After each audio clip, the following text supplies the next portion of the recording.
How is everyone doing this evening? What's up, Laura, Lacey? All my mods here. Hey, Susan.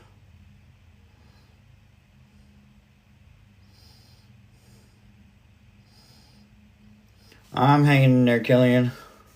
What's up, Connor? Nikki. So, as you can see, we decided we need to get involved.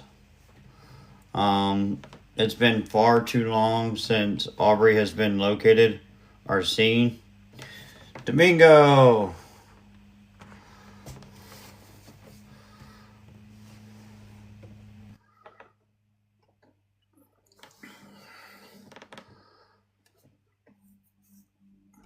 Is he gonna let you in, Domingo?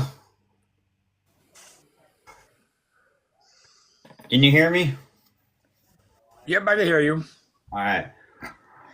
I don't know how much you know of this young lady, but this is a pretty concerning situation here. I mean, she was last seen on January 10th or January 11th, and from what we understand, the way they learned how she was missing is they went to do a welfare check at the residence, and come to find out, Aubrey wasn't there.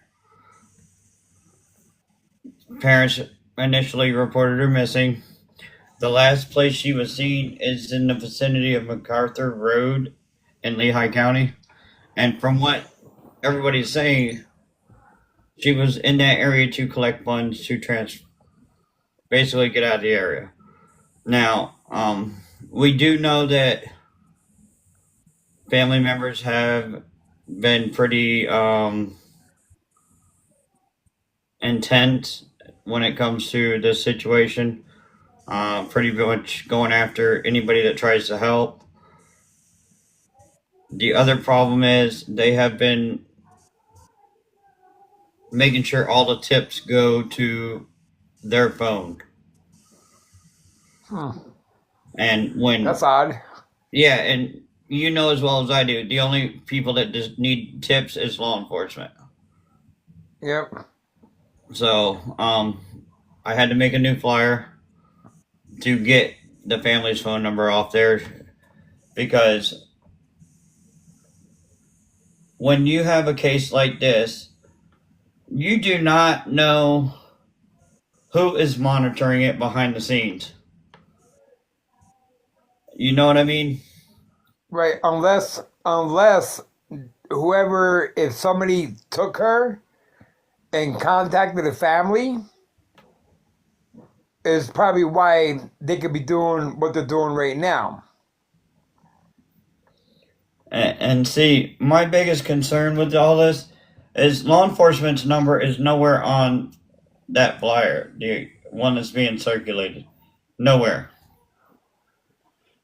That's because they probably tell them to take off the law enforcement number, and they're going directly to each other, most likely. That's what it seems like. Yeah. Could be wrong. You know as well as I do, when the family's intercepting tips, one, it harms the investigation. Two, if law enforcement finds out that they're intercepting tips and not submitting those tips over to law enforcement and acting on them, they are legally interfering with the investigation. Yeah, and they could be charged. And that's where the problem is. And now the stepdad has been criminally charged for 3 counts of harassment for harassing people involved in this case. 3 counts. And the problem is, and I know you know as well as I do, that's a big problem because when law enforcement is not getting the tips and only family members are, and they're going out acting on it, it's going to push the runaway further into hiding. Yeah. And like I was saying just a little bit ago, you never know who's monitoring any of these social media groups. Never. So anytime you have a tip, don't post it publicly. Do never post a tip publicly because you never know who's watching. You're right, because we just found 3 bodies in the last 2 weeks up here. And we're very limited what we talk about on our social platform as well. Because you got a lot of nosy people out there, that want to be a part of the story where this isn't a story, this is real life. So 2 of them, we already know who they are, but we're not going to announce it until we do the press conference in 2 weeks. So let me address Susan. Susan, nobody knows what law enforcement does behind the scenes, so nobody can really say they're doing terrible. When they're not receiving the tips, how are they going to act on tips? Absolutely, absolutely. That's funny you brought that up, because if you saw my last podcast I did a couple of weeks ago, I addressed that about between community and law enforcement, and everybody's to blame the law enforcement, but in all reality, you got to blame the community, because we're not there, law enforcement's not there, but the community is there. Somebody in the community knows what happened. We don't. So you have to blame the community for not stepping up and saying something. Exactly. So, Nazarene. No, this is not the same girl, but I am going to make a video about that girl. I was informed about that girl from Nazarene. She looks older than 14, too. She does. And see, my biggest concern right now is there has been talks about possible oh, she was found. Oh, that's awesome. That would be wonderful if she was found. There is Susan, you don't know that. You don't know what law enforcement's doing. They're not going to release that to you. They're not going to release it to public at all. They're not allowed to. So you got to understand that. You don't know what they're doing behind the scenes. You don't know what tips they're acting on or anything. We don't even release tips either. We don't release tips either. I don't either. Anytime I receive information, it goes directly to law enforcement. Nobody else. No one else. Yeah, if we get a tip, either we act on it and we also contact law enforcement at the same time. Correct.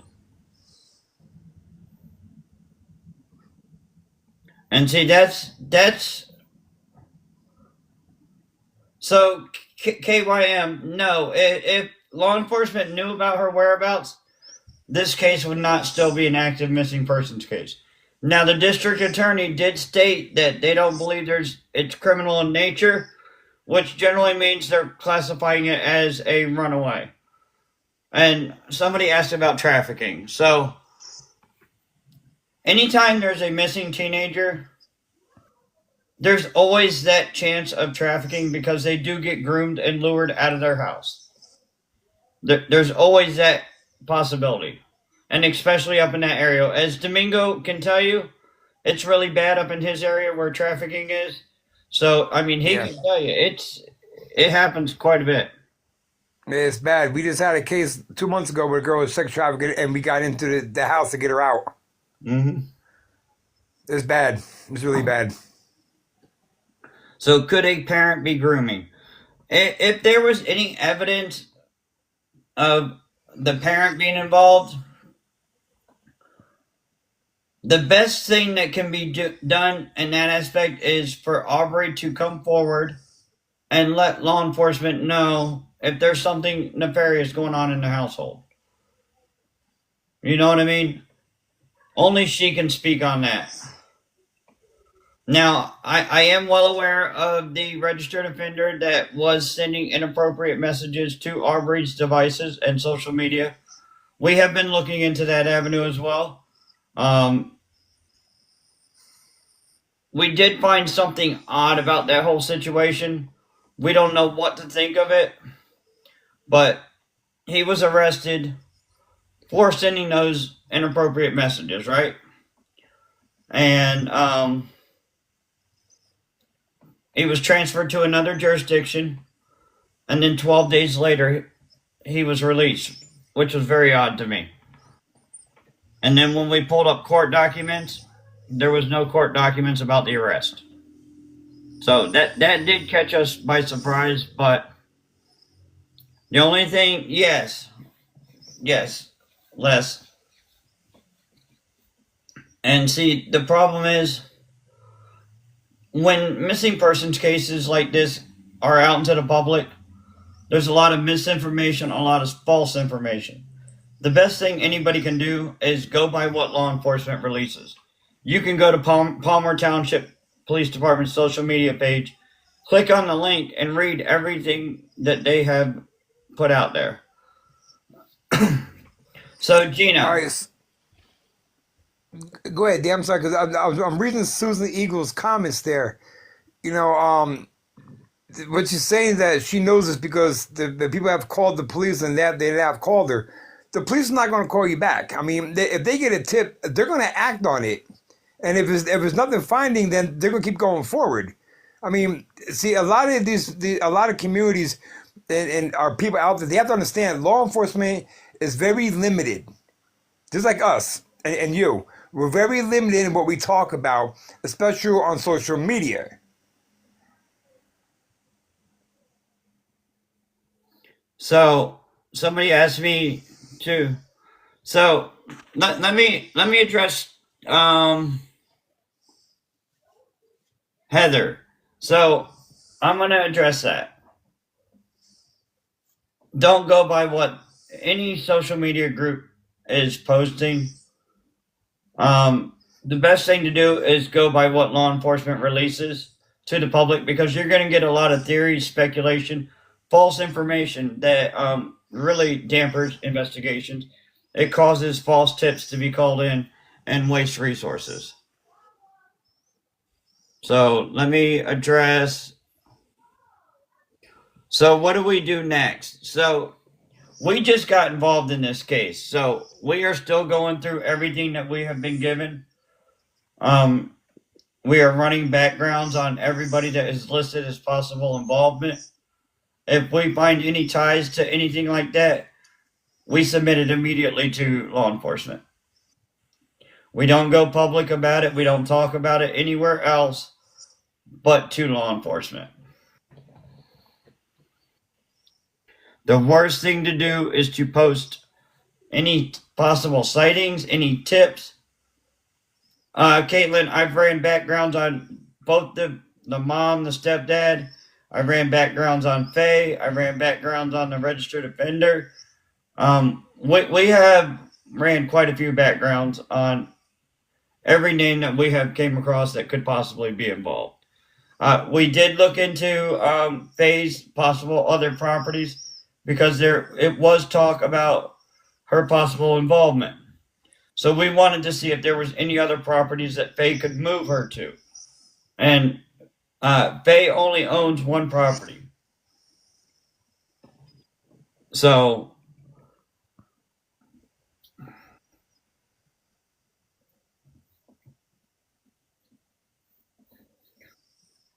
the best thing to do, guys, is ignore the false information. Focus on getting her face out into the public because that's what matters most.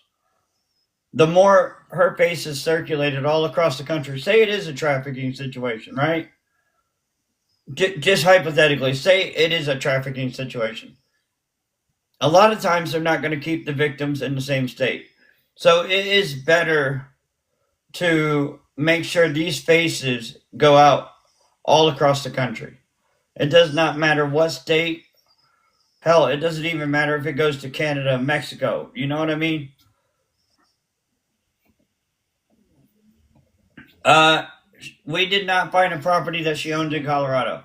Does she have ties to Colorado? Yes. Why do I think the parents are giving out so much false information? I couldn't tell you that. I mean, it hurts the investigation. It really hurts the investigation.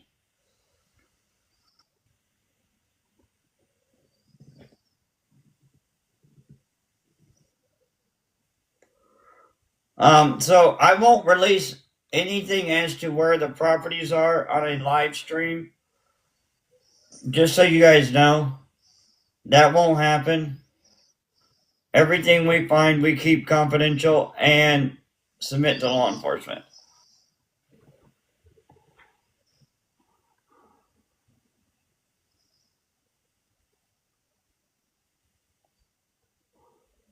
Yes, I am well aware that John said that.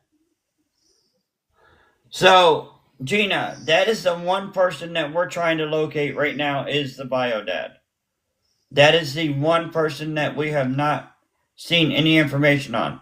So, if anybody does know who the bio dad's real name is, send me a private message with that name. Don't post it in the chat. Send me a private message because that is one person that we are interested in finding. I'm just curious why they took a lot of the important phone numbers down. It only makes me feel that they were called by somebody that has her or is affiliated with her. Yes, that was Faye. That was Faye. And allegedly, when all this happened, Aubrey disappeared out the back door. Dan, do you know what organization that they were harassing? That was trying to help them? I didn't hear you, Domingo. Do you know what organization what was trying to help them? Yeah, there's one of them might be in the chat. Voices of Hearts and Hands. You know them. You know them very Yep, well. yep. I originally had to alter her flyer. Oh, there she is. Alyssa, you want to come up? Do you got enough followers? I can bring you up. If you want to come up. You don't have to.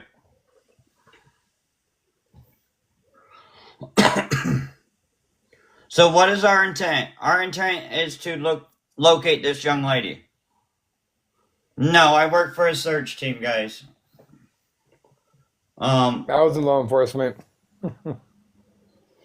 Our number one goal is to figure out the whereabouts of Aubrey and give this information over to law enforcement.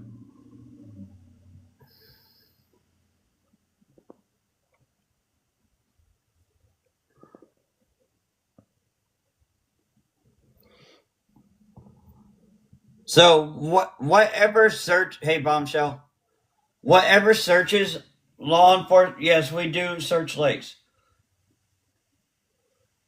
Whatever searches have been done, if law enforcement releases that publicly, that's on them.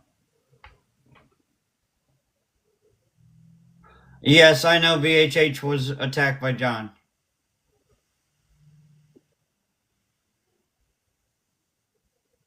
So verbs,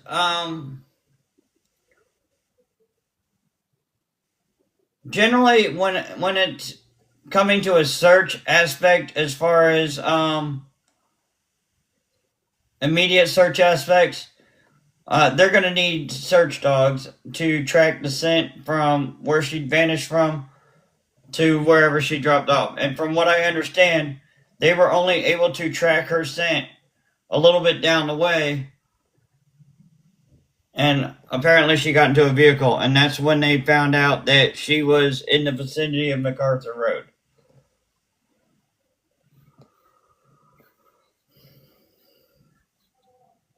But at the end of the day, the number one thing that, how did they get their scent? So the way that dogs get their scent is family members have to give a article of clothing, preferably like socks, underwear, something that immediately touched the body. That way the dogs can track that scent to wherever it has to go.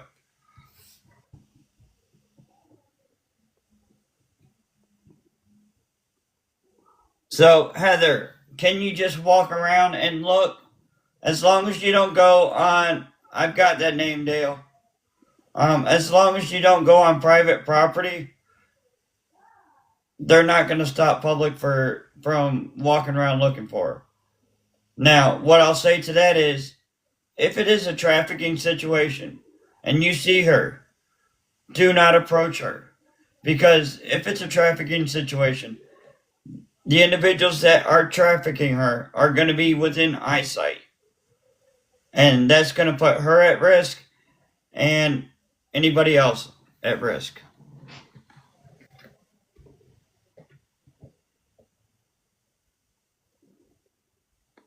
So, Miss, hang on. Katie, yes, somebody just sent it to me. So we now have the information to figure out where Biodet is.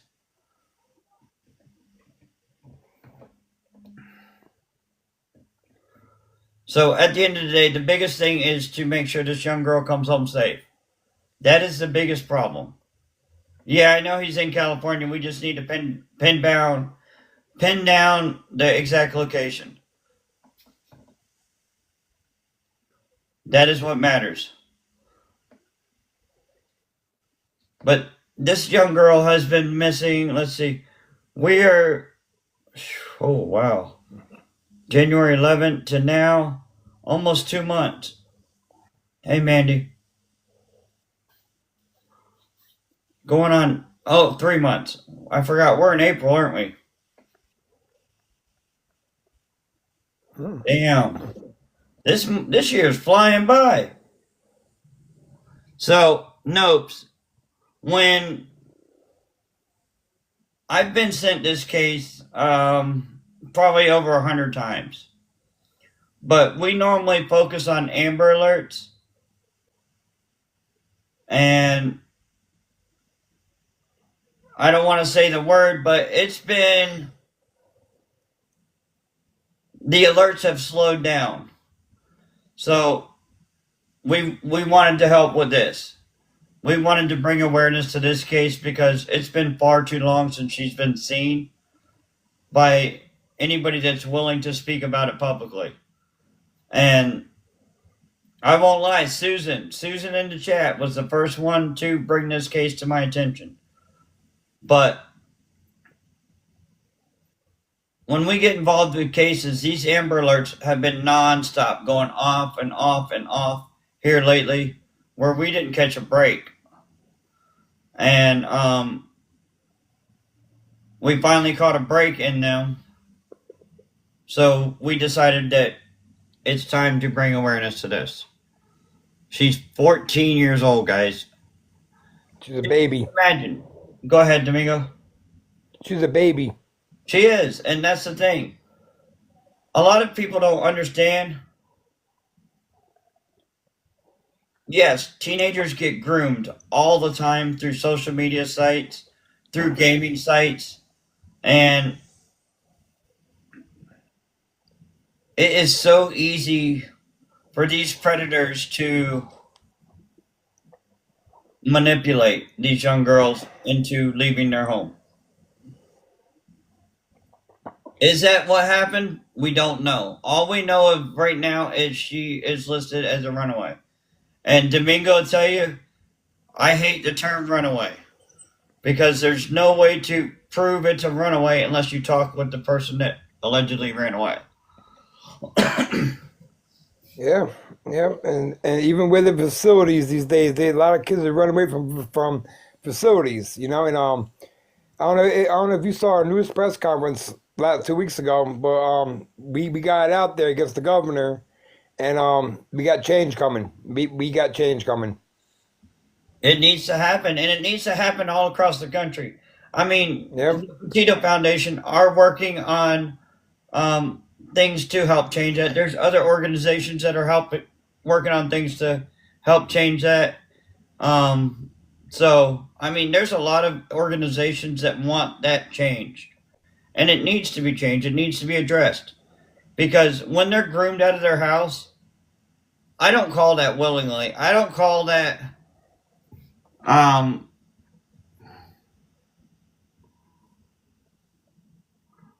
okay, so Krista, Domingo, you want to introduce yourself and what organization you were with?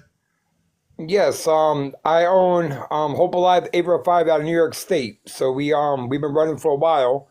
You know, we work on all missing people, runaways, sex trafficking. I'm also a former private investigator. You know, I wasn't. I'm still in law enforcement as well as a fugitive recovery agent. You know, so we have a great team. We help Dan out. Dan helps us out as well. You know, so the more we all get together, the more a lot of people can be found. And that's 100% true. Now, as for myself, I work for Muddy Water Search and Recovery. We're a nonprofit that helps locate missing people. I created my social media platform back when Athena Brownfield went missing here in Oklahoma, and it was a tragic end.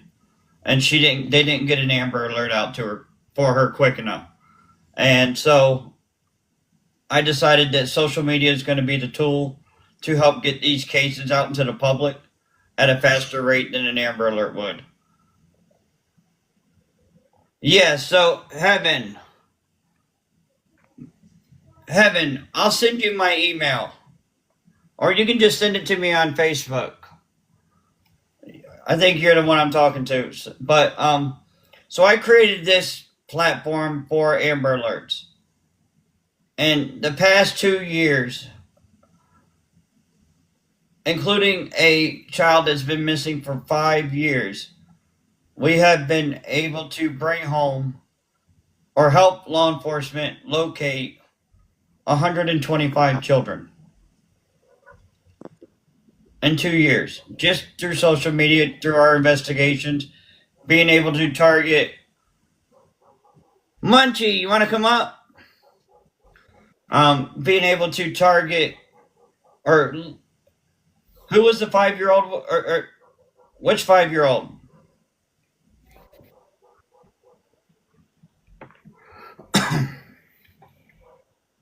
So, Hey, so Dan. let me, hey Munchie, so let me explain why there has not been an Amber Alert. Okay, so she is classified as a runaway. There's no proof of abduction, therefore she does not meet the criteria for an Amber Alert. Unfortunately, that law does need to be changed. No, behind bars. We helped locate a child that was missing for 5 years. He's a 9-year-old child. Um, in my personal belief, they need to remove the proof of abduction off of the Amber Alert requirement list. Because by the time they prove the abduction, they could be in another state, another country. We have had Amber Alerts go off 2-3 weeks after they were activated, or after the individual was missing. And that's where the problem is, guys. This child, every child deserves an alert. Every child, doesn't matter. Until you can prove that that they left on their own free will, they deserve an alert. And then with that aspect, like Domingo can tell you, because what Domingo does, when it comes to the runaway situation, his organization helps in that aspect with giving them a safe environment. Domingo, you want to tell them about what your organization is Yeah. all about? So what we do, like his example, we found a kid who ran away a couple weeks ago, and my team goes out and speaks to the child 1-on-1. So we give them a opportunity to better their life, and then I have advocates for them. So we get them involved in activities. Matter of fact, we had a girl run away at 14 years old. We found her in the Bronx. Today, she's one of our teen advocates. So she helps us out now. So we're fighting the law right now, and we're winning. But we're winning. Last year we had 120 cases. We brought home 105 last year. And we just found 3 remains in the last 2 weeks. So now we're waiting for the autopsies now. We do searching, we do private investigation, we do social media. It gets tiring, but it's somebody's life. So we advocate for the missing, for especially the kids. All right, so let me address Gina's question. What if we find them and they don't want to go back home? We prefer them to go speak to law enforcement or a advocate to that nature that can help figure out what is going on in the home front that they don't want to return to. Say there's abuse, say there's say there's something else going on in the house that they're afraid to go back to. The best thing to do is for Aubrey to speak up to somebody that will help get her the help she needs, if that is a problem.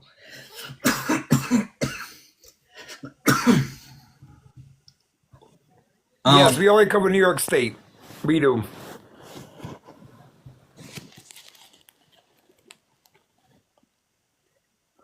Okay, so what Domingo's just on here to advocate. I asked him to come join to help bring awareness to this because Pennsylvania's not far from New York. But as far as us, what are we going to do to help locate her? We're going to investigate anybody and everybody that could possibly be involved, and we're going to submit that information over to law enforcement. Doesn't matter who it is. If it's family members, if it's anybody else, if we catch wind of who possibly could be involved, we will run their backgrounds. We will find out where their locations are. We will find out every email account, every social media account they have. We'll find out every phone number, every family member, everything, and submit all of that over to law enforcement. Dan, I have a lot of stuff I can give you. You got my number. Yeah. The only thing that matters is getting her home. Yeah. I mean, I kind of talked to you about what happened. Yeah. With- Yeah. I I'm know. not going to go into it, but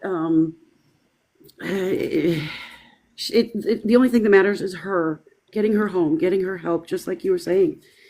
No matter what issues I've got with somebody else, not on the TikTok, but I'm still getting her name out there, getting her face out there. I'm creating my own flyers for her, and they're being passed around in Pennsylvania. So, I'm still trying. So, I'm still trying. Munchie, they're asking who you are. Me? I'm Munchie. Okay. Well, yeah, I create a lot of the flyers that maybe you see. I am also part of Missing in America. I just joined their organization, which is an amazing organization. I have been doing this for 2 years. I cover missing cases, maybe 3 years now. But I'm on Devin's team right now. I used to be with Nina, and we all know that Nina passed away. And, Hey, Bombshell, I invited her up. Here she comes. hi. Okay, Domingo, you know who she is. Yep. So this you can introduce yourself too. She's also been advocating for Aubrey as well. She's made one of the flyers that I kind of edited to make it dark on the screen. Can you also add Jen? She's trying to join too. Jen, speak. Post a comment in the chat. I can't see you.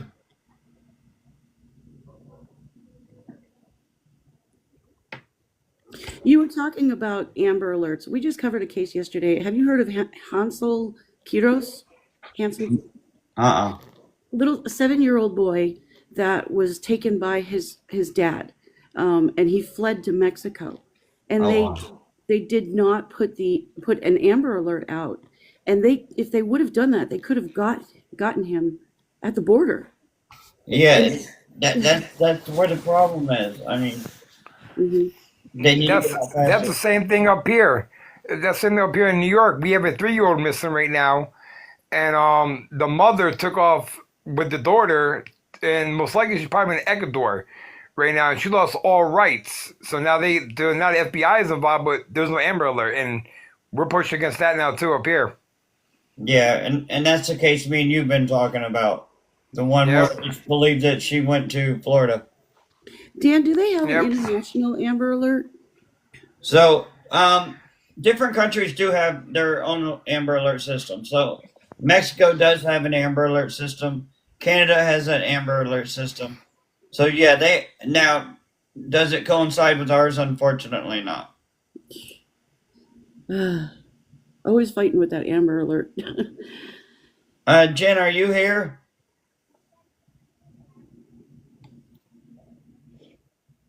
Alyssa, have you texted her? I can message her on Facebook. Oh, here she is.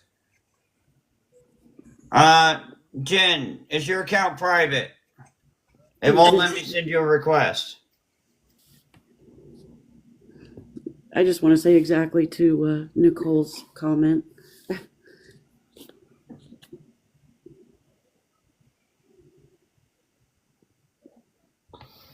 But at the end of the day, like everybody's okay, yeah, switch to that and just make a comment when you come in.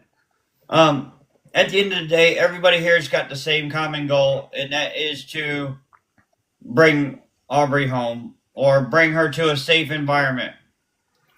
So I will not get involved with interviewing stepmom or mom and stepdad because when you go down that avenue, with what we have been watching unfold with them, no, we're not going to be getting involved with that. We're going to just get our information that we need to get over to law enforcement when we locate it. We are not going to be getting involved with that drama. It ain't going to happen. It's a good idea. Very good idea. Yeah. The way our organization works is that we work directly with the family. That's what we started ourselves with, is working directly with the families. So that's the way we started this, and work directly with them, but it didn't turn out in our favor.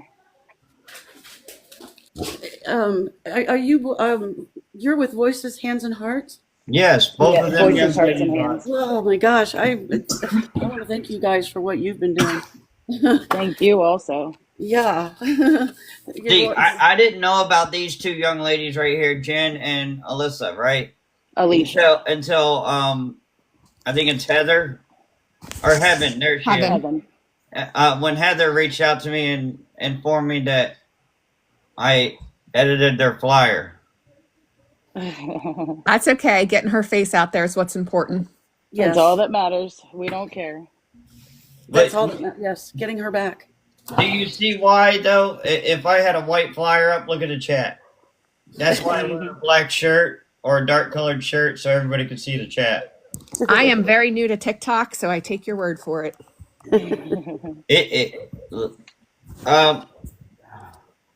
Heartless. Just send me my emails in my link tree. Can I make a suggestion? If anybody sees flyers on this, call the town Palmer Township Police. There are some flyers out there to say call the father. Please don't. Call Yes. the police. Our flyer still says the police number, and Okay, only good. the police number. Good. Yes. So, and that's why I like their flyers because it did not have the father's Yep. phone number on it. Now, where the father messed up is there's multiple Johns with that same last name. Well, everybody that knows me will tell you. You give me your phone number, I'm gonna know everything about you. Mhm. And that's how we were able to figure out about John. And we typically won't even accept flyers that have personal numbers on it just because we've seen so many ransom notes and awful messages sent to families. Right. Yeah, we do our own flyers. We do Hey, Dom. with our tip line number on it. So yeah, Domingo is well versed with voices up there. Both Alyssa and Jen, they have collabed a few times. And me, I think it was me and Jen. We were talking about Domingo Yes. behind his back. He doesn't know about it. All the mean things we were saying about him. Yes, Oh, yeah, how much of a I'm nice sure. guy he is. I am sure. How are you, Dom? Good. How you doing, Jen? How's everything with you? Oh, status quo, I'll take it. Yeah, absolutely. But so I don't know if you guys do it. I don't know what we do. We have consent forms that a family must fill out, and there must be an active missing report filed. If they do not fill out consent form, we will not get involved. Because all about legal. It's all legal stuff. Especially when you're posting up. So yeah. So if we were involved in this one right here, and the family filled out our consent form, I would go interview them. I would. 'Cause that's me.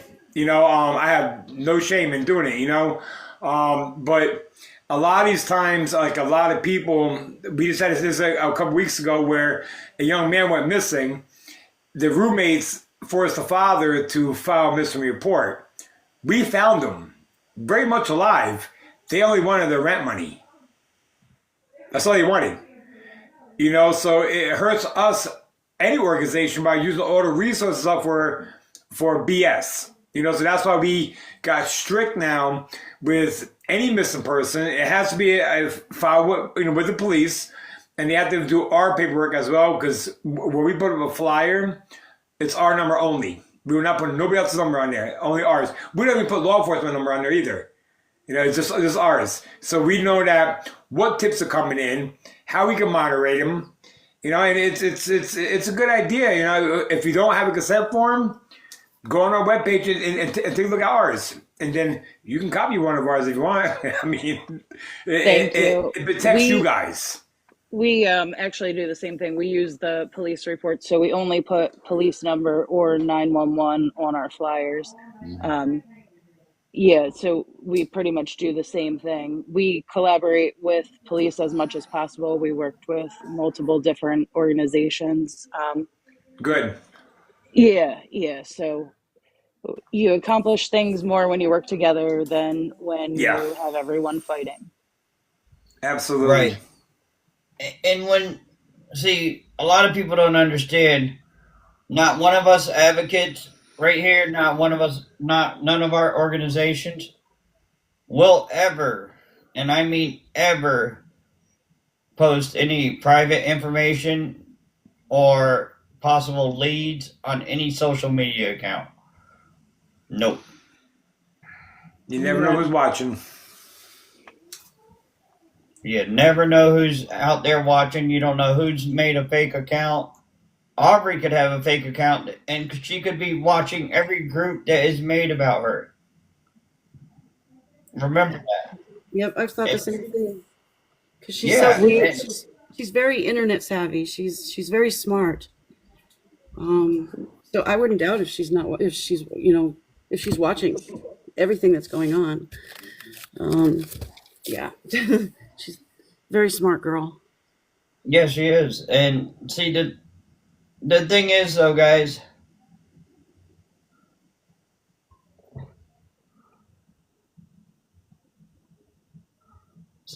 hang on. Do you agree with police when they say John changing an iCloud? So I'm going to say this. Anytime you have a missing child, the worst thing to do is change their passwords. Because say they need to come home, say they need to get away from the unsafe environment they are in, and they can't log into a social media platform to reach out to their family, an iCloud account, anything. Never change a missing child's passwords. And I'll say this to the next step. Life 360 will be your best friend if you got children that tend to leave on their own. Put them in your circle. If you're worried about them having it on their device, get a tile, cut a hole in the sole of their shoe, and stick that thing in there and glue it back shut. Yep. And I always say, and I always tell the families that we deal with, never take the cell phone from them. Nope. Doesn't matter what they do wrong, don't take their phone. Because if they do run away and something happens, you have their phone. So we can ping phones. Let me address Heaven real quick. Heaven, I'm going to address your talk about Apple AirTags.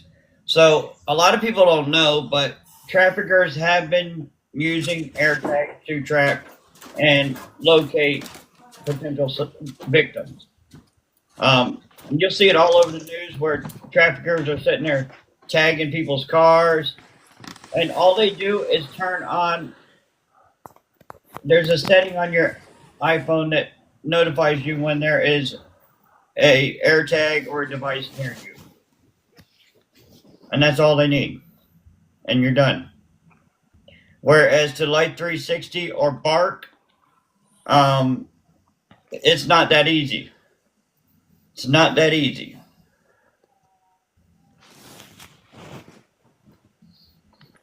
And yes, like Lacey said, speculations and assumptions don't solve cases.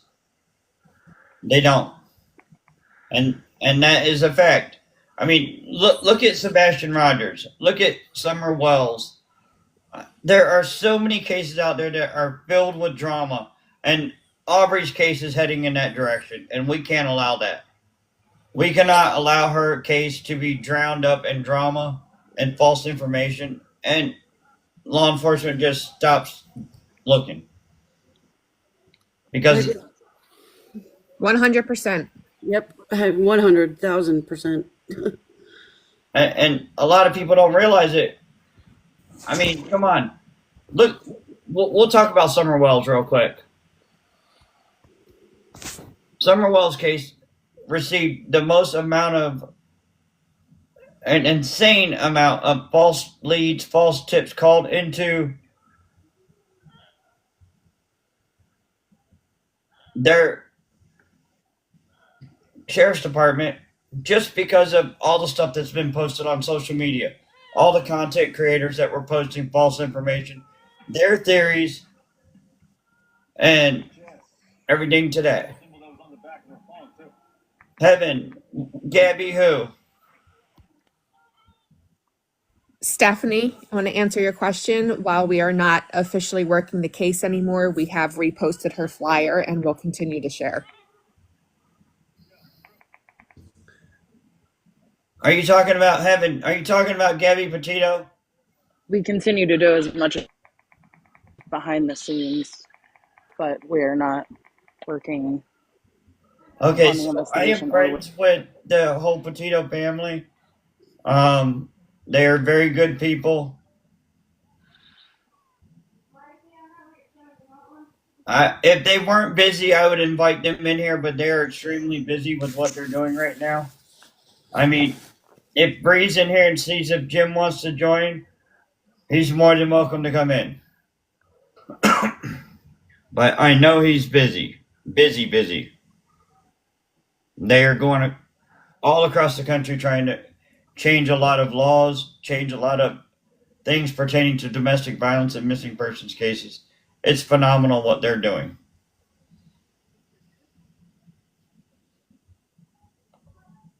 I was blessed to be able to become friends with those family members.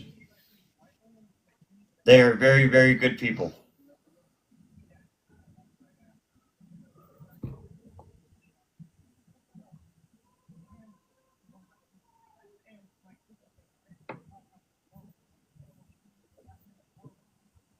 I say to Voices, Hearts, and Hands, you guys got the raw end of the stick on this, because I know you guys were helping, and I'm so glad that you're still going to put her face out there, just like we are. You know. Same to you, Munchie. We know about your situation as well. Thank you. Not a good one. No, it wasn't. Yeah, Munchie reached out to me when that happened. Yeah, it was not fun. I can't go into it, but you can look on Reddit. Hey, That's how we found out. Yep. Hey, I made Reddit today. Did you? Congratulations. It's not the first time I've been on Reddit. Oh, this is the first. Yeah, go ahead. It's the first time for a good cause. They just posted this live stream. What is DATM? I don't know what DATM is.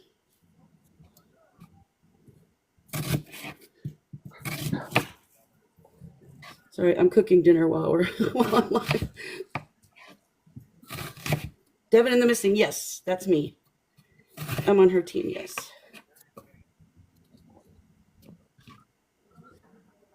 Now, I know a lot of people have been targeted by the family, and it should not happen that way, guys.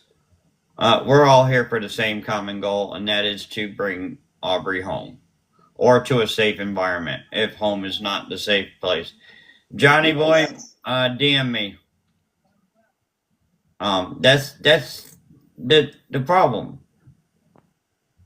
Unfortunately, they need to realize that nobody's out to hurt them.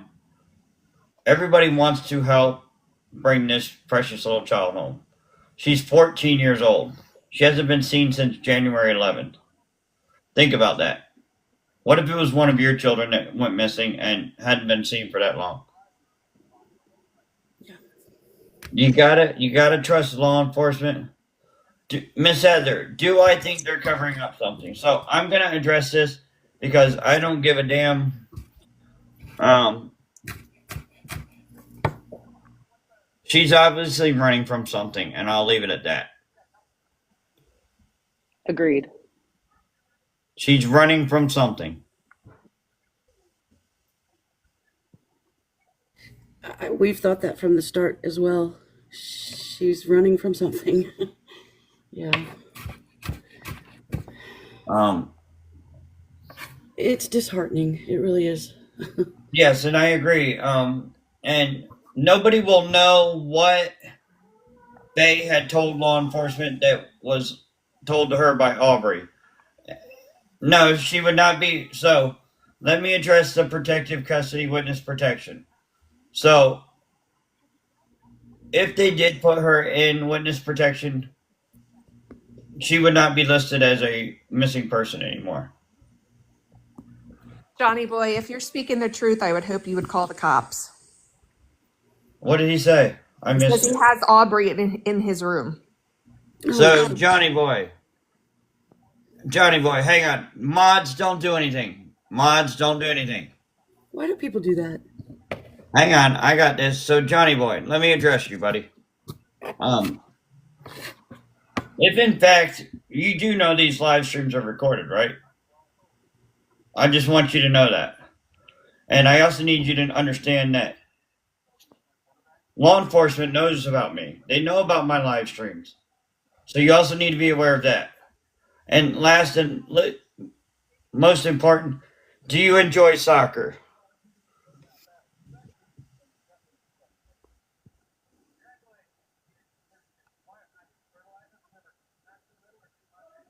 Johnny, do you enjoy soccer? You don't? My mods love playing soccer. See you later.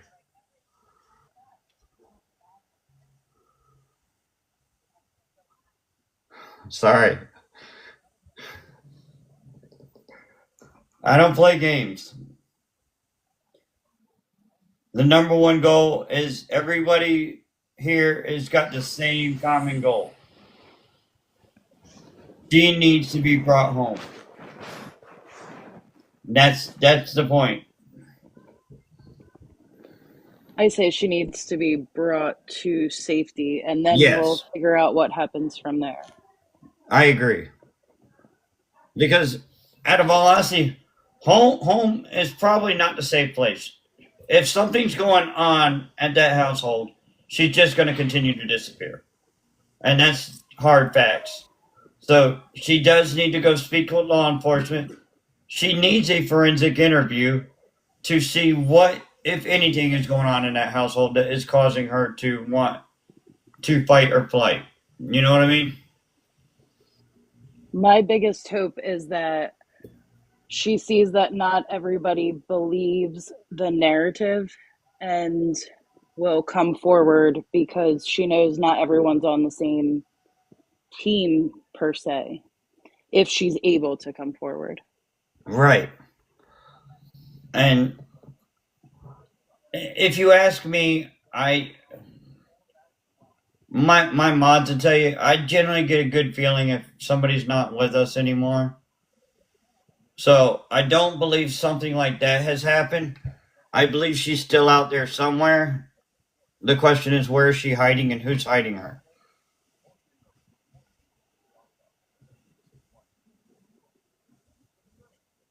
I certainly hope One that's of, correct. one of her friends is going to know where she's at. Mm-hmm.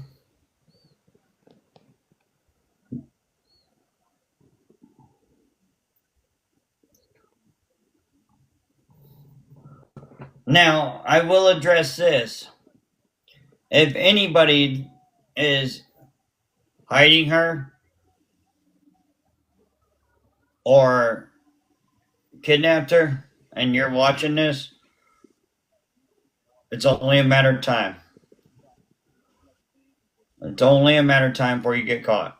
So your best bet is either take her to where she needs to go.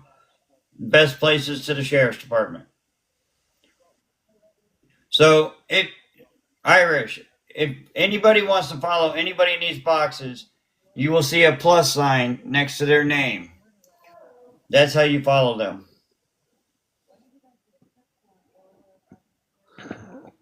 But Every just one for of the these record, Dan, individuals right here are advocates for missing people and have organizations that do it. just for the record, Dan, this name is my personal name. Hope Alive Ever 5 is my TikTok one. Yeah, he don't like going in his Hope Alive account. Yeah, no. Where did Johnny Boy go? He went Playing to the soccer. game. He went to the soccer game. He's watching the New York Mets.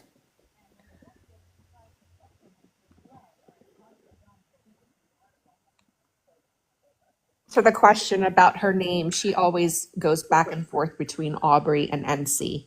I think he used Enci at school a lot, and I think most people at school knew her as Enci. Now, I've got a question. With schools being mandated reporters, we don't have to speak about this publicly. You can DM me. Who do you think called in the welfare check?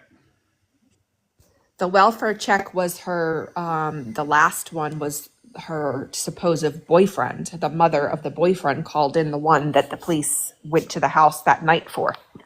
But there was another one called in either shortly before or shortly after from, I believe, and I'm not 100% sure on this one, but somebody from the school, a teacher from the school.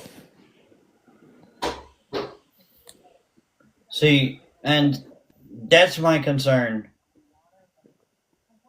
There's something obviously going on in that household that welfare checks would be called in, that she would run away. There's something going on, and the best thing we need to do is make sure she can be brought to a safe place. At the end of the day, that's what matters. Hey, Jacqueline.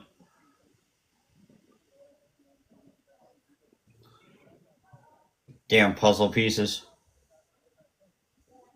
Created a flyer, a special flyer, addressing Enci, saying if you see this Enci, please call authorities. I don't know if you guys have seen it. She's beautiful, smart, and she needs to be in a safe place. I So saw it. I loved it. I created a flyer to reach out to her. And I'll tell you, every one of these advocates, myself, my team, their teams, it's hard not to feel like these missing individuals are not family. When we get involved in a case and something tragic happens, we feel it just like their family does. Not as bad as they do, but it hits us hard. Elijah Vu, I had to step away from social media when they found his remains because it was a tragic situation. You know, Very, you know, very just true. Very true. It affects a, us a lot. a lot of people don't understand that. We found a lot deceased. We just found 3 in the past 2 weeks. That was our cases. So what people don't understand, it takes a big toll on us because we put so much effort and time is racing against us. So once we get that case, time is ticking already on us. And then once you get closer to the family, and then you have to break the news to them, it takes a big toll on you. It takes a huge toll. I mean, I had to go to the family last month to let them know that we found her son deceased. And that's the hardest part about doing this, and none of us get paid for this. We do it from our hearts and we do it for the mission. So if flyer goes up, the best thing to do is share it. Share the hell out of it. Just share it out there. It needs to be out there. Facebook is a problem because Facebook, they will scroll right by it. They'll share maybe once or twice, but what bothers me with Facebook and social media accounts is that they won't share while they're missing. But when they're found deceased, you get more shares on that post than you'll do while they're missing. And we can avoid that. We all can avoid that if they start sharing and start speaking up, step up, say something. So I can speak for me, Stephanie, as to what drew me into this. So, a close friend of mine went missing. I felt like nothing was getting done. So we, as a community, came together and decided just to start searching different areas, right? A week later, she was located in a ditch with multiple sharp instrument wounds. So after that, I got involved with the team I'm with. And then Athena Brownfield went missing out of Oklahoma. And that case will live in me for the rest of my life because I was a baby. And she did not get the attention. She did not get the news coverage. She did not get an alert. And she was found deceased on one of their family members' properties in a different area. So that's what brought me to TikTok. All right, now anyone of y'all want to tell you? Somebody asked why we do this. So for Jen and I, we started Voices, Hearts, and Hands because I had noticed that someone that lived on the street that I grew up on was missing. I read it in the paper and nobody had known about it or was talking about it. So we started just posting all over, trying to get people together to come out for community searches. And, we started with like 50 and 100. And, people like the drama. They don't really come out for as many activities. They really like the online drama. But we got a lot of community awareness, a lot of people out posting flyers, and a lot of businesses involved. And yeah, she was later found deceased, but we were very heavily involved in the case, and it really touched us and affected us. So we decided that we would continue on, and then we very shortly after that stumbled upon another case in our area that was close enough for us to be very heavily involved, and that one really affected us too. So we've just continued from there, and that's how we started. I started my organization back in 2017. I was a private investigator. I took on a case for Shanice Harris. And it got personal to me because I knew the family very well. And after 2-3 years watching social media, I kept seeing families fighting against law enforcement that they have to wait 24 to 48 hours to file a missing report, which is not the law, by the way. You're allowed to file a missing report at any time. So after so many years still working the case, it touched me hard. So I created an organization in 2020 to New York State, and we just took off from there. We just took right off from there. So we were we're more supportive to the families because they need that support. Law enforcement's not going to call them every day. Our team does, and others do as well too. Families need that support that they know somebody's with them and that's going to fight with them. Law enforcement's busy. I mean, look, Belly Forum, they're busy. Their hands are tied. So they want organizations like us and like you all to help them because we are their resource. And this is why we're here today. And, if anybody follows me on Facebook, you've seen how progress that we're making right now. We just did press conferences already. We're changing the law already. We got a big bill in play right now against the school districts right now, to obtain information if a student goes missing instead of going out and getting subpoenas. We don't have time for that. It's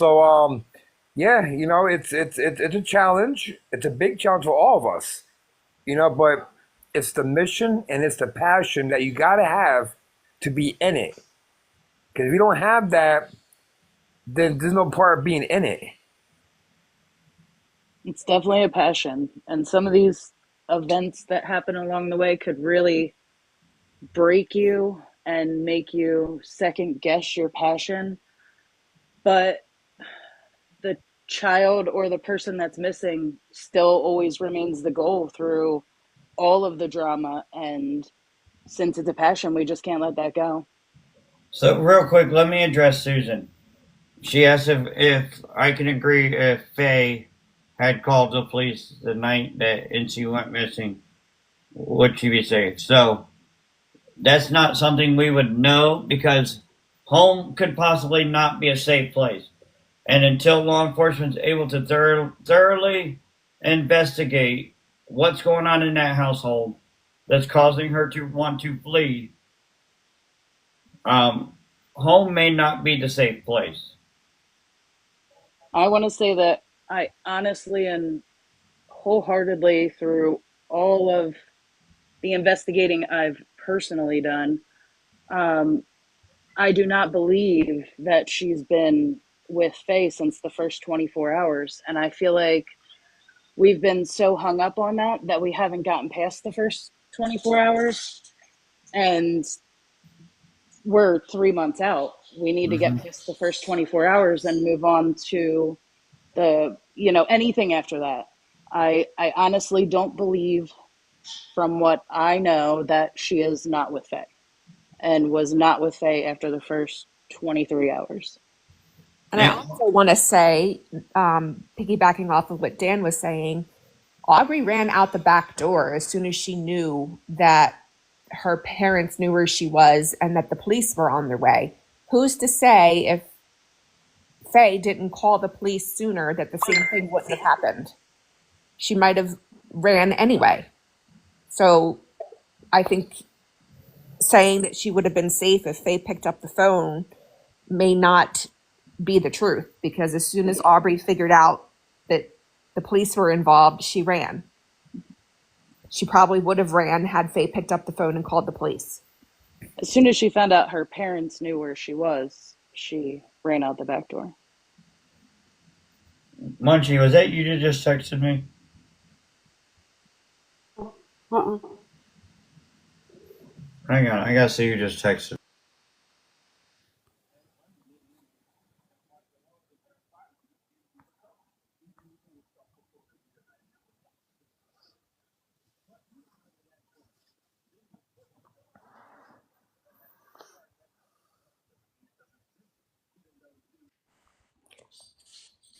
Krista, we do not know how she came to know Faye. That's still a mystery. Real quick, Nikki and Bree, I just sent you a text message. Can you run that phone number? I don't know who it is.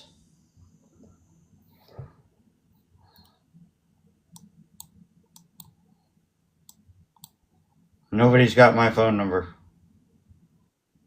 Faye came to know Aubrey because Oh, Aubrey was hitchhiking on the road that Faye lives on. There was something called in about her hitchhiking on that road, and that's how she came in contact with Faye. Now, we don't know what story she told Faye or how old she told Faye she was, but Faye allowed her to stay for those 23 hours. And then when she found out her parents were on to her being there and they were sending the police, she ran. Bombshell, listen. You made me think somebody tracked my number down. Just so you know, I get a text message from a number I had never seen before. But see, and that's the thing, though. There's been talk about the boyfriend being involved in hiding, but you got to remember the boyfriend's mother said that she was not going to be a part of hiding her. That's a criminal charge, y'all. That's harboring a runaway. That's not a charge you want on you.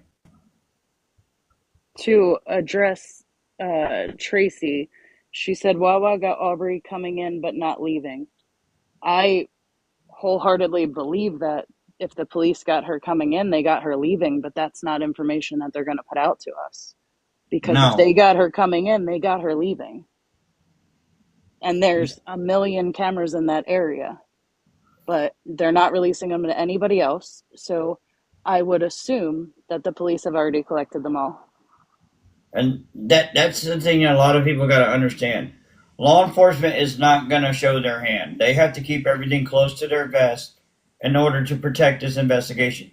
Because just think, if somebody is involved in this, just think about it. If somebody is involved, they want an airtight case to be able to convict them or the person or person that could have done this. If somebody is involved. So they're not going to release everything that they got, and they don't need to. We're not privy to that information. We don't need that information. We can do our own investigation and learn a lot of things. Most of my followers know me. We gather information that law enforcement can't get their hands on because they have to warrants. And Domingo will tell you, we can get information that they need warrants to get. And we get information that's directly from families because we work directly with families. So we get a lot more information from a lot more one-on-one contact with families while police are out investigating. We're with the families. Hi, Nick. I see you in here. And Come up and join the panel. Sometimes, you know, sometimes with us going out there, you know, we'll get more answers from the streets than law enforcement would get. So that's why all the organizations are very important right now to law enforcement. 100%. We have often gotten information that the police didn't know and have told the police, and they're like, how do you know this? And we're just like, we asked. So As soon as this week. they'll tell us. Many times they'll tell us things that they're not comfortable telling the police. And a lot of you guys will know this terminology. The streets talk. Mm-hmm. Those streets will talk and talk and talk and talk forever. You just got to know who to listen to and where to go. And have a couple of dollars in your pocket. Mm-hmm. All it takes. Yeah, and I keep saying this. Some police departments, when you think that they're not doing anything, they are, because they will surprise you with information that you're like, whoa, you know. So, I mean, yeah, there are some police departments that are not on the up and up, but you'd be very surprised at what they're doing behind the scenes, and that they can't tell anybody. For this case reason too, you know, I don't know if that makes sense, but they just can't release information. And you can't have people inundating them with phone calls to ask them repeated questions from just 1,000 people on a post, because how are they supposed to do their job when they're fielding phone calls all day, not knowing what's important and what's not? I mean, we have to leave them alone to do their jobs. Mm-hmm. See, all of us as advocates, we know how to do our own investigations. So we really don't have to go to the avenue of asking law enforcement what they're willing to release, because whatever they're willing to release, they've already released it. It's already out there, and that's all they need to release. And in this And case, they've only released and verified information for the most part. Almost all of the accurate information was released by us because we have a good rapport with the police department. And Mm-hmm. that's how the family found out the information.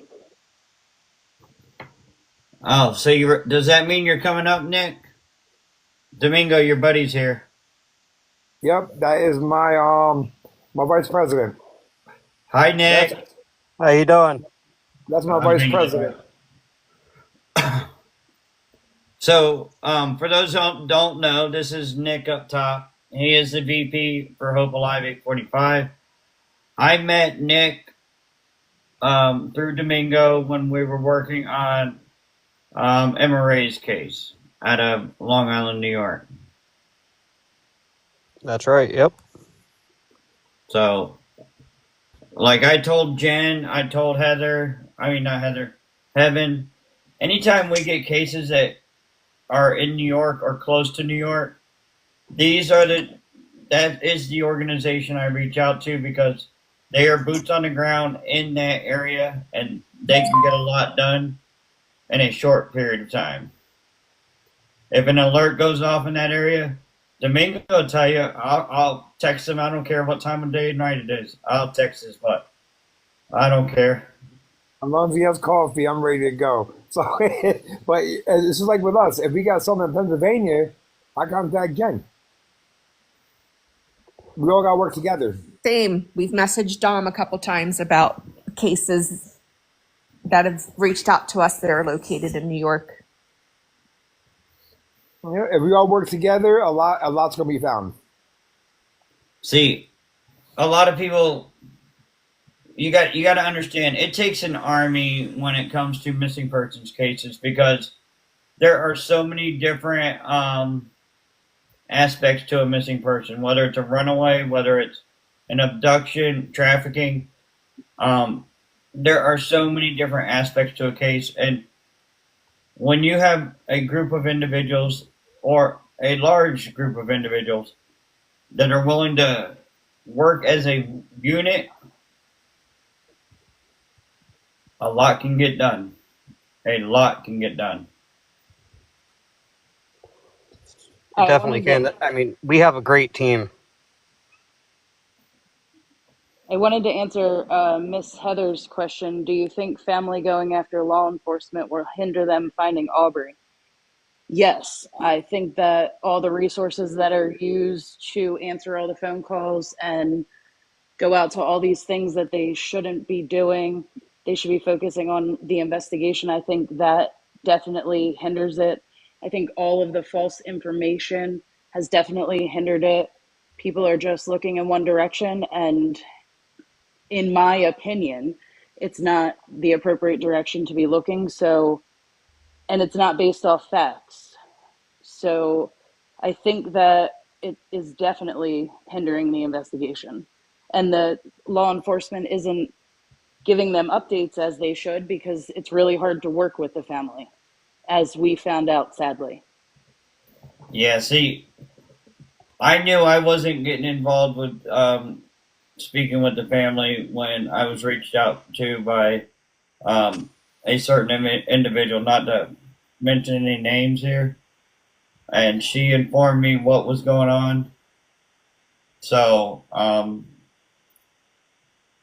then I started watching their live streams. I've been monitoring this case for a better part of, 2 months now, until I decided that it was actually time to just get involved.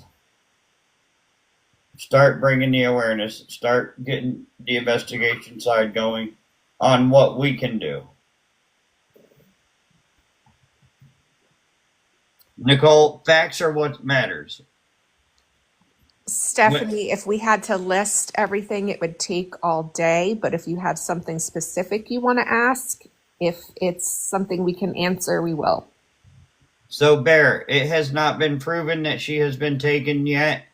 That is still an ongoing investigation, but according to the district attorney, they don't see this as a case that is criminal in nature, which is meaning that they're keeping this listed as a runaway.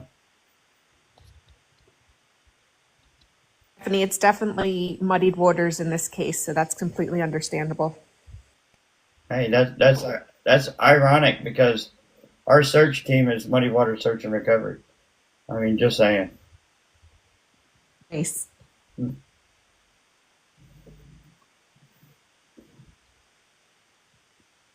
Well, if they find her, which I'm sure they will, they have to have a game plan for her.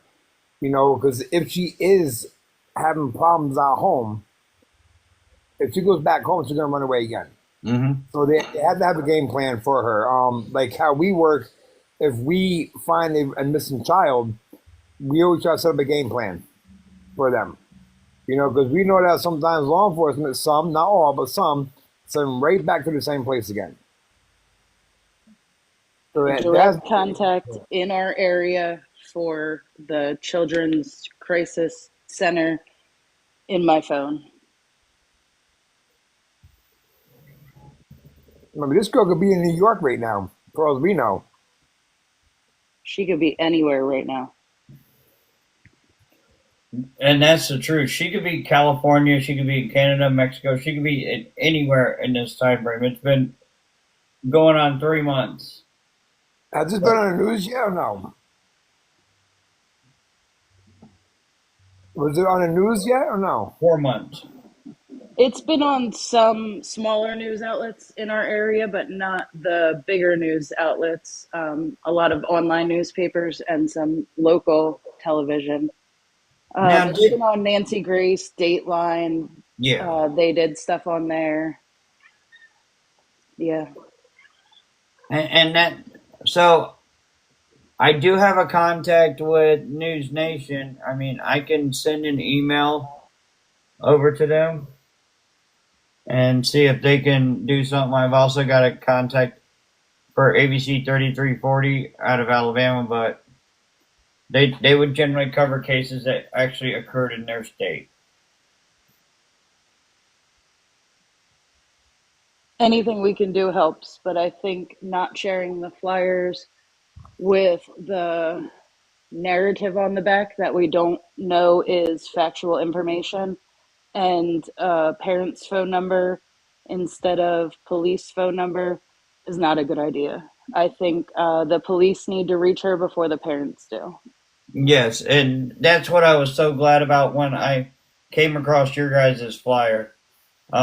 You guys did not have the parents' phone number on it, and I was so thankful to find one because I wanted to get it posted as soon as possible.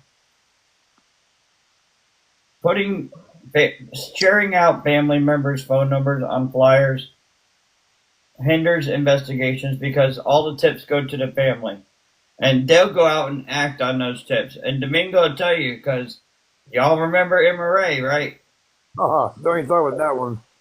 That was a fun one because all the tips were going to Dad, and that's a problem. Tips only go to law enforcement. You know, that case there drives me nuts because, to be honest, my team member found her. Our team found her. And they called it in, and it was ignored. But then magically the next day, she was found. So somebody asked if we can accept tips. If you're afraid to call law enforcement, I'm sure any one of these advocates, including myself, you can DM us a tip. If we find it credible, it'll go right to law enforcement. It doesn't go out to social media. Yeah, anything I know that we get is completely confidential. We're in direct contact, so if anybody in the area has any tips and reaches out to us, we'll definitely have them forwarded immediately over and followed up on. And on this topic, we did just find personally that there was a tip that was given a month ago that was never followed up on, that we brought to law enforcement's attention just this week, through our own findings. So I think, most likely it's just because they were overwhelmed with all of the tips and all of the information and all of the fighting online. But, it was a tip that wasn't followed up on for a month. So that's really hard to find out information a month after. If anyone has any tips and they don't feel comfortable calling the police, or you are Aubrey and you don't feel comfortable calling the police, you are more than welcome to get in contact with us, and we will make sure that we get you to the right people. And that's facts. Because Facts. her safety is the number one priority, y'all. Anytime you see a flyer, just do us a favor. Stop sharing the one with the family's phone number on it. Share the one that does not have the family's phone number on it. Share the one that has law enforcement's phone number on it. Voices has one. I just made one. Every bit of information that is on this flyer is the same information that's on Voices. So I was thankful that they had a accurate flyer made, that it's so much easier to copy and paste instead of sit there and type everything out. You can go to our Facebook website, Voices, Hearts, and Hands, and there's flyers on there that you can share and print. So can I edit mine? If anybody's got photos of her tattoos, I can see where this case number is. We have a flyer with her pictures of her tattoos on it. We'll There you provide it go. to you. There you go. 14 years old with tattoos already. Say that again. They're 14 years old and has tattoos already. That's interesting. Yeah. They're stick and pokes though, so they're not actual tattoos. She did them herself, which a lot of kids her age are doing these days. And I think that her mom has the same tattoo now. They both have matching tattoos. They do. Yeah. So reels. Aubrey went missing. She was last seen January 11th, right? Yeah. And Right. let me pull up the press release by law enforcement. So she was last seen January 11th in the vicinity of MacArthur Road in Lehigh County, where she was seeking transportation and or funds from strangers. Allegedly, Miss Wu's intent was to leave the Lehigh Valley area. There have been no other confirmed reports regarding the whereabouts of Miss Wu since that day. Now, so I'm also going to address this. Everybody keeps wondering about the FBI. So generally in missing persons cases, unless there's evidence of it crossing state line, the only time FBI really gets involved is for the digital forensics. The FBI has so much technology that local law enforcement does not have access to. And let me tell you, they are phenomenal at what they do. Anytime Amber Alerts go out, you'll see that the Secret Service will even get involved. So They are involved in this case. Secret Services as well? I'm not sure about them, but the FBI is involved. Yes, the FBI is. Is Homeland Security involved too? They have been at times in her life. I'm not sure 100% if they are at the moment, but I would assume that they are. Okay. That's what I had heard. And it will not be long. I give it less than a month, and you'll see the U.S. Marshals start getting involved. They will. It's going to come up. See, Palmer Township, the way it works, Palmer Township has to request their assistance. They have to request the FBI's assistance. They got to request other organizations' assistance. It will not be long until the U.S. Marshals get involved. And when they get involved, they don't mess around. They do not mess around.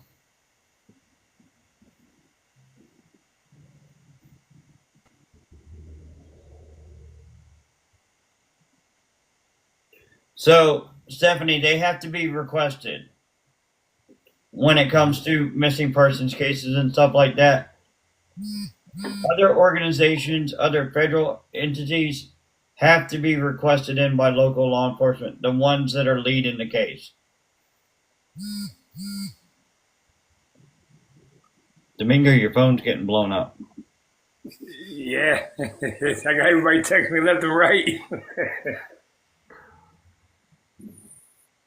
that's that's the life of having a tip line number and a personal number at the same time. Right. Stop. 17. So, at the end of the day, everyone, we've all got the same common goal. She needs to be brought to safety, even if that means not going home. That's the goal. So, what we all request is stop sharing the flyers that have family members' phone numbers on them.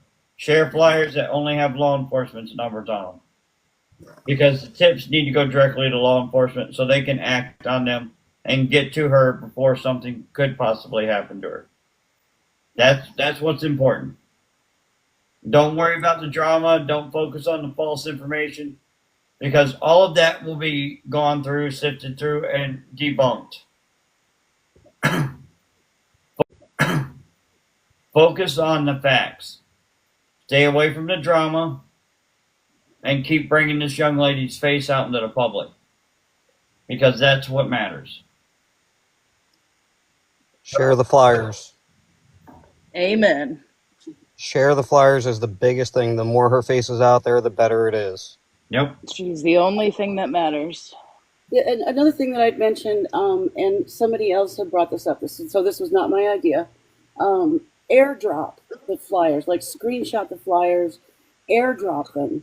I don't know how to do that because I don't have an iPhone, but I've heard that you can just airdrop them to anybody. You know, I think that's a great idea. I Pretty wanted much, to you hit the say, airdrop button, it'll pick up whoever has their airdrop on that is nearby you, and it'll send right to them. So Yeah, I it's think a good airdrop idea. has to be. I think airdrop has to be within 50 feet. And I think they I do want- have a billboard. go ahead. I'm sorry, no, I just saw a question about a billboard, and I think they do have one. Yeah, I did see a billboard that has been posted in one of the social media groups that somebody sent a photo of. Now, another aspect, y'all. If you have the means to print out flyers, take them to truck stops, take them to rest areas. Listen, if it's a situation where she was taken out of state, those are the individuals you want to have that flyer, because they travel across the country. I wanted to say that there's a thread on Reddit with almost every variation of our flyer, and the flyer that Munchie was talking about that she made directed to her, that is also in that thread. So if anyone's looking for flyers, there's multiple variations of good flyers in that thread. I also have it posted on my TikTok too.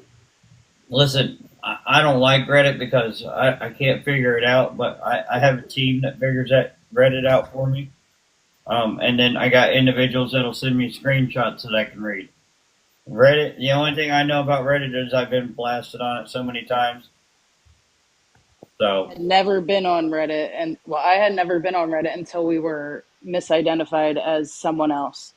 Oh, So, you got that too? Oh my I'm God. on Reddit under my real name, and Jen is also on Reddit under her real name for those reasons, because we were misidentified as other people. And somebody even called today asking if I was somebody else on Reddit that I'm not. So it's very common with the anonymous names to be misidentified on there. So we just put our real names so that people know what we're saying, and we're not misidentified again, causing a whole bunch of drama. But we were never on Reddit till then, so we're still trying to figure it out ourselves. Yeah, I hear you on that. I didn't know anything about Reddit until this case. And Dan, like you said, the truck stops. There's also an organization, Truckers Against Trafficking, that's pretty big. And they do different events at truck stops where they actually help promote it. And there's a lot of truckers that are against it, you know, a very big majority of them. So if very big majority of them. So if, possibly reach out to them and have them reach out to as many truck stops as they can, that would be a good idea also to help get that spread out. 100%. So, Nicole, you're asking what about the flyers with the reward that are already listed and hung up? If you have a flyer on you, go inside that business and tell them you want to switch the flyer out to put the flyer up with law enforcement's information. A lot of times they'll do that for you. I think her question was about the reward, and I'm not even sure what the reward is at this point, because there's been so many things that happen with it. At one point it was at 7,000, and then I think people backed out, so then it was 1,500, but then people said it was 20,000, but then that got taken away. So now I believe it's 1,500 or whatever's in the parents' GoFundMe towards the reward money, which I haven't seen lately, so I'm not sure what that is. So the 7,000 may not be exactly accurate on the flyers, but they're already pretty much nationwide. I mean, they even showed the flyer on Nancy Grace, so I don't know how that's going to work, but I'm going to try and figure that out. I mean, the best we can do is continue to push out the right flyers, because Took the dollar amount off and just stated reward. So at this, yeah. whatever it is, it just says reward. I might even still have your flyer. Let's see. Not the one I messed up. Oh, it won't fit in the screen. Gina says it's 5462. So I'm going to say this about the rewards. So no reward is guaranteed unless it's coming from Crime Stoppers or law enforcement.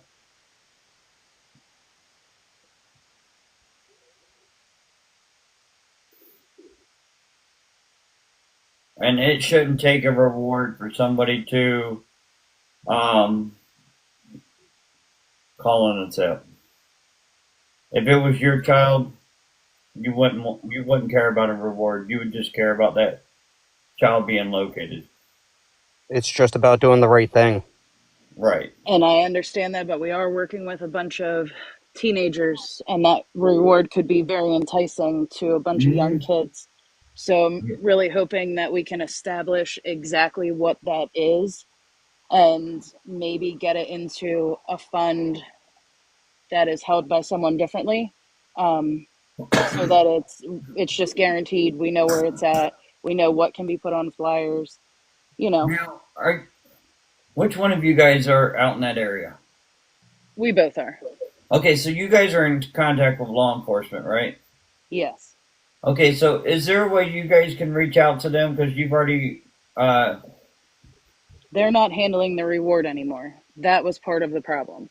They're not handling the reward. They never were handling the reward. It's kind of a pledge program. And I think that possibly the donors of those some of those pledges backed out for various reasons, which I'm not sure. But they never really handled. They never took any money. They never handled that. The outside organization handles that. The police department doesn't handle reward money. yeah, no, So that's what I was talking about. Like, do you guys got a Crime Stoppers up there?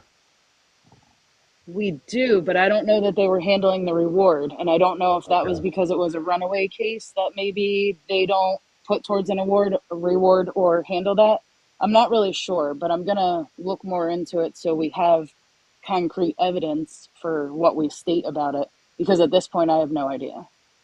Right. Well, right here in New York, the FBI, they handle the rewards up here. I want to be clear. I see some chatter about the GoFundMe. Take note that there are two different GoFundMes, one for the reward and one for the family that they were using for lawyer fees, PI fees, and supplies. But why would they need a For lawyer the fee? Ask them that. The one for the family fees is already spent. That's the 8,800, 8,000 something. That money's gone. they have multiple lawyers. Yeah, the GoFundMe for the reward is said to be specifically for the reward, but again, it's being handled by the parents. Now, somebody said something about a QR code for tips. Whose flyer is that QR code on?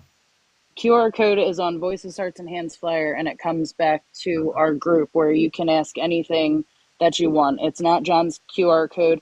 At one point, we probably do have a flyer with our QR code and their group QR code because we were working together and trying to bring in information either way.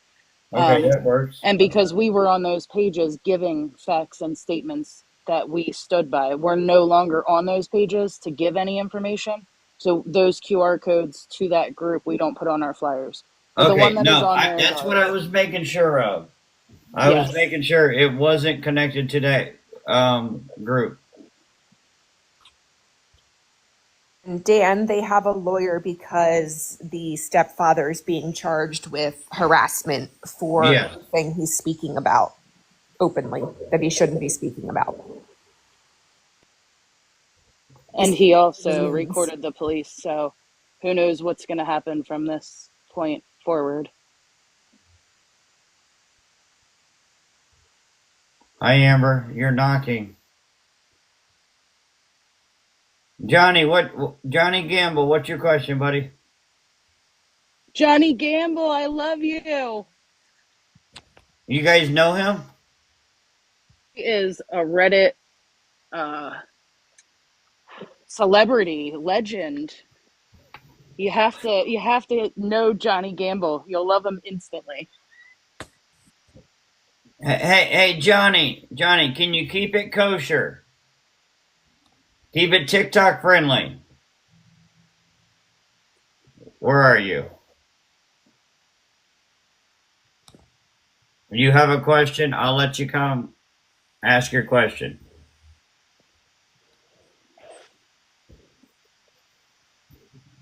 Just use TikTok words if it lets you come up.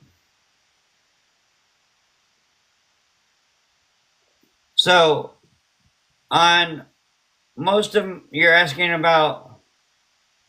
Oh, you're in the bathroom at Chick-fil-A? Yeah, you definitely don't want to get on. Anytime I put a missing persons case on as a video, I always use the breaking news theme because it has reached already over 1 million people. So I use that to drag attention to that face. All they need to do is stay a few seconds to see her face and leave. And share it. Share it. We don't do this for money. We don't do this for fame. We do this to bring these missing individuals home or to a safe place. Jessica, as Oh. to why their Facebook page is shut down, that's a decision and a choice they decided to make. It's supposedly temporary and they can come back at any time. So which one did I do for Aubrey's? Can somebody, one of my mods, take a look at it? Is it the Missing Child song?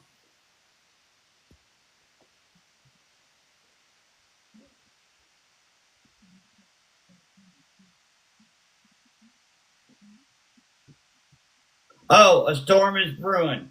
Okay. It means exactly that. Sequoia, yes. It means that there's a storm coming. When we get a lot of advocates involved, it means there's a storm coming. And we don't stop. Hey, Dan, you had a guy asking you for a serious relationship, or he went to play soccer. Oh yeah, I mean, I get women that come in here and do that stuff too. My mods take care of them, very quickly. I can't stand that when people come on there just just to blah blah blah blah blah when this is an important matter. Yeah. And there's times, so Johnny, there's times that I will actually speak in my videos. I got it, Sequoia. But this one had to get out there quick. And that song just seemed like the perfect song for her case because there's a lot of organizations uniting to bring answers to this young lady. A lot.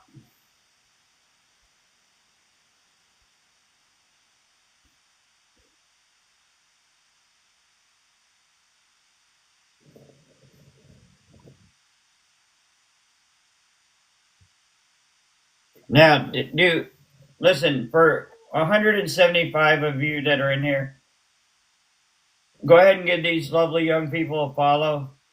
They're busting their butt to bring answers for this young lady right here. I will have to get off here to get my little one situated. I will say this. If you see her flyer,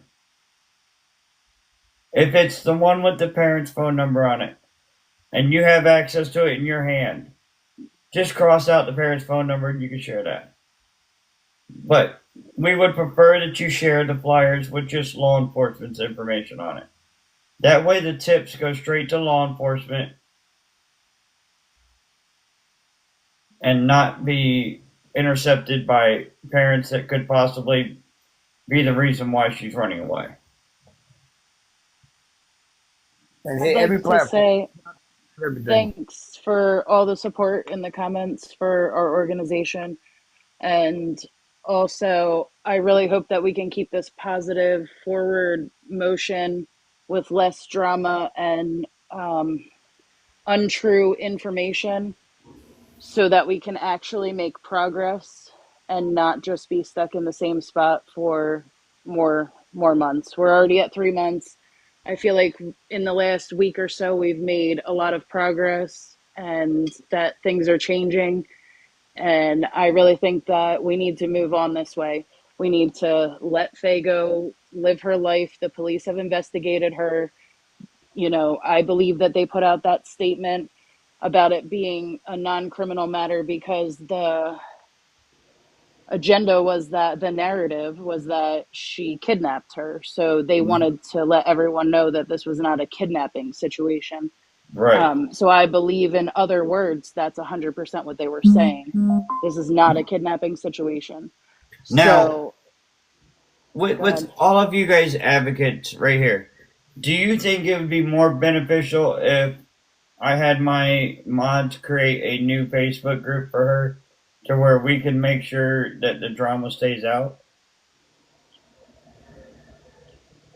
I think that would be amazing. Or if you have a face, or if you don't have a Facebook already, we have a group that we could do that in. We could create that energy in our group that we already have on Facebook. Okay. Just voices, hearts, and hands. We're going to get back to what's important, even though he's screaming on lives that we're getting sued. I mean, what's important is to find her, so I don't care. Sue me. So I'm going to go ahead and address that. So he can't sue you. This is an Well, active case. This is a public case.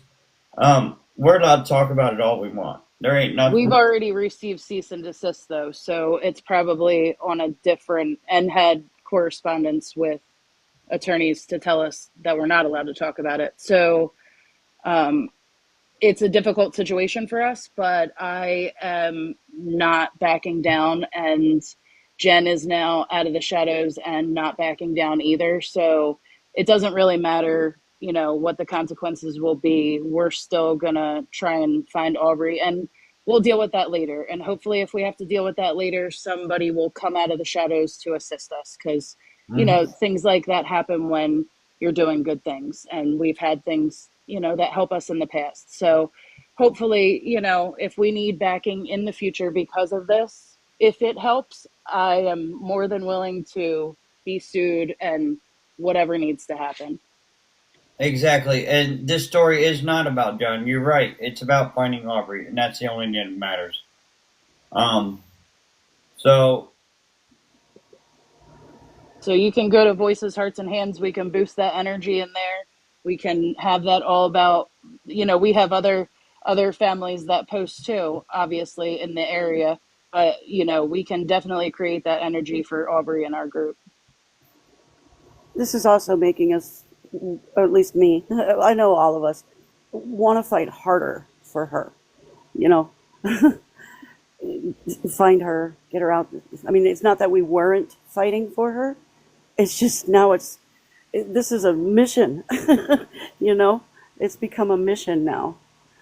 I Now, think some now, of us were hurt and backed down for a moment in time because we were hurt and because we Hmm. were facing things that we don't know how to handle in the moment, like lawsuits and cease and desist. This is all new for us.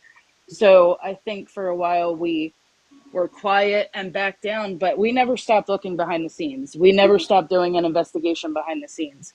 But since we have been screamed about and, they talk about defamation, but that is exactly what happened to us. We have been talked about online and drugged through the sewer and defamed. So, and harassed at the same time. But that just added fuel, like she said, to the fire, and it made us want to start talking and not allow somebody to bully us. mhm. All right, Alicia, are you a 501c3? Yes. All right, well, from experience, be careful.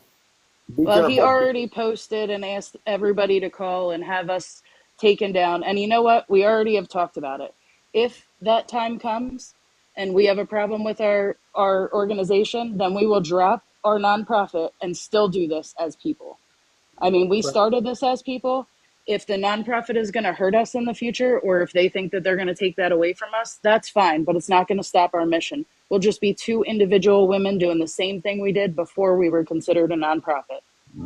Right, right. Yeah, just be careful because I know, like here in New York State, we have to follow state guidelines. We do, so we do, and that's why we have consent forms filled out by the families, before we even get involved with anything. We have to have the correct paperwork filled out, because it protects us and it also protects the missing person as well. But yeah, just as a word, just be careful with whatever you decide to do. Thank you. Thank you for looking out, Domingo. I really appreciate it. Of course, that's what we're here for. To help each other out. Exactly. And Now, that's the way it should be. If we all work together, it just accomplishes so much more. If all of us were sitting here fighting right now, we wouldn't be collaborating, and then we wouldn't be starting a group chat after this and coming up with ideas and researching the hell out of things if we weren't on here doing, getting along. If we were on here fighting, none of this would be even possible, and we wouldn't move forward from this point. We would just argue, and it wouldn't accomplish anything. But Right. this is the way it should be, and I appreciate all of you guys, and I appreciate you having us on here. oh, it's not a problem because it takes like-minded individuals to bring answers to these cases, and I'm sure Munchie was surprised to stroll in my live stream and see this flyer up behind me after the conversation we had. Shocker, yes.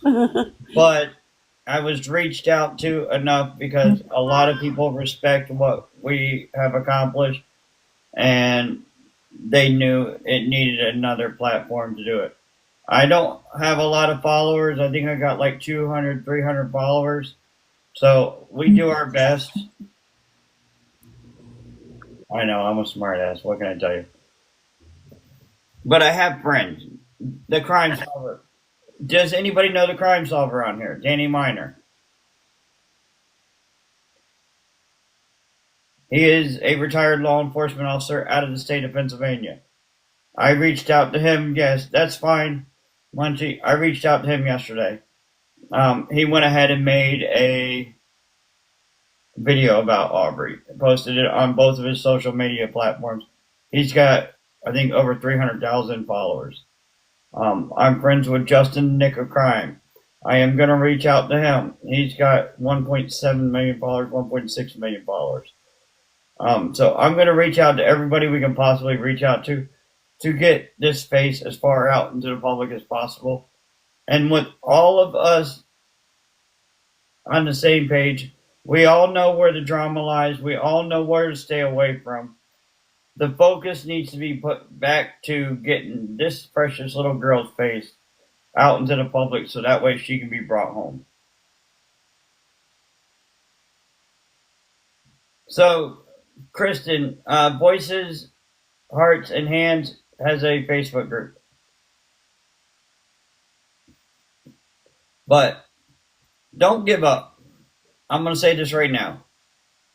Do not give up on any missing persons case.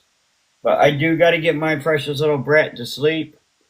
So I appreciate everyone for jumping in, helping out, getting all these faces out to the public. Domingo, I'm sorry for the last minute text message saying, hey, can you come help?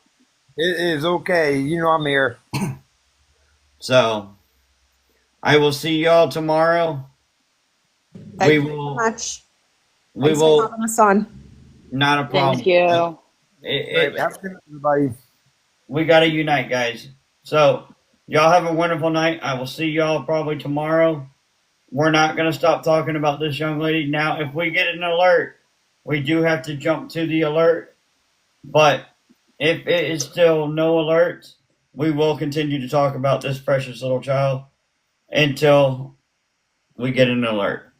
She does need to come home or come to a safe environment. So again, I hope y'all have a wonderful night. I will see y'all tomorrow. Good night. Good night, y'all.